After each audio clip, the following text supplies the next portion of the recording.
നാം എല്ലാവരും ദൈവത്തിന്റെ മക്കളാകേണ്ടതിന്, നാം എല്ലാവരും ദൈവത്തിന്റെ പുത്രീപുത്രന്മാരാകേണ്ടതിന് പാപമെന്തെന്ന് ഒരിക്കൽ പോലും അറിഞ്ഞിട്ടില്ലാത്ത യേശുവിനെ നമുക്ക് വേണ്ടി പാപമാക്കി മാറ്റി. നാം എല്ലാവരും ദൈവത്തിന് നീതിയാകേണ്ടതിന് പാപമെന്തെന്ന് ഒരിക്കൽ പോലും അറിഞ്ഞിട്ടില്ലാത്ത യേശുവിനെ നമുക്ക് വേണ്ടി പാപമാക്കി മാറ്റി. ഈശോ നമ്മുടെ പാപങ്ങൾ ഏറ്റെടുത്തു എന്ന് പറഞ്ഞതിന്റെ അർത്ഥം എന്താ?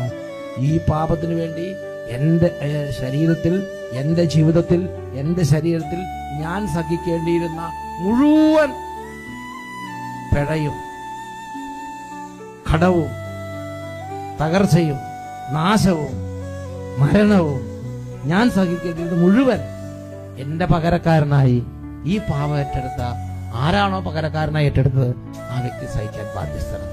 അങ്ങനെ ഈശോ വന്ന് ഈശോ അത് ഏറ്റെടുത്തുകൊണ്ട് ഞാൻ കൊടുക്കേണ്ട മുഴുവൻ വേദനയും പിഴയും ഈശോ ശരീരത്തിൽ വേദന സഹിച്ചു.